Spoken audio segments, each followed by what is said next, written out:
We start this evening, speaking of medicine, with a medical breakthrough for heart transplants.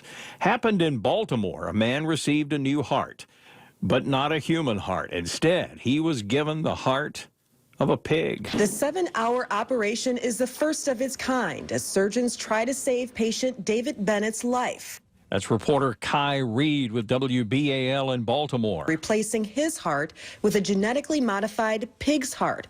It's not a sure thing. There's no guarantee that the experimental surgery will work.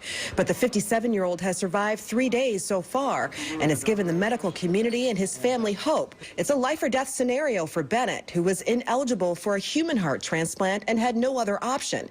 Other attempts at this type of transplant have not worked, mostly because the patient's bodies rejected the animal organs. In this case, the pig underwent gene editing to remove a sugar from cells responsible for organ rejection. Yes, they modified the pig's heart to keep David Bennett's body from rejecting it. So far, so good.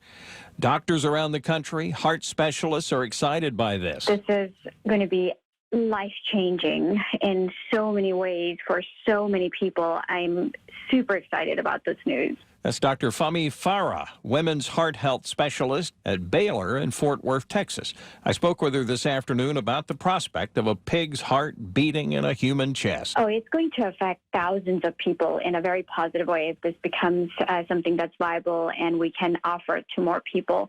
To give you a perspective, on a annual basis, worldwide, there are roughly only 5,000 hearts available, human hearts available for transplant. That's only 5,000 people roughly worldwide who are eligible to get a transplant.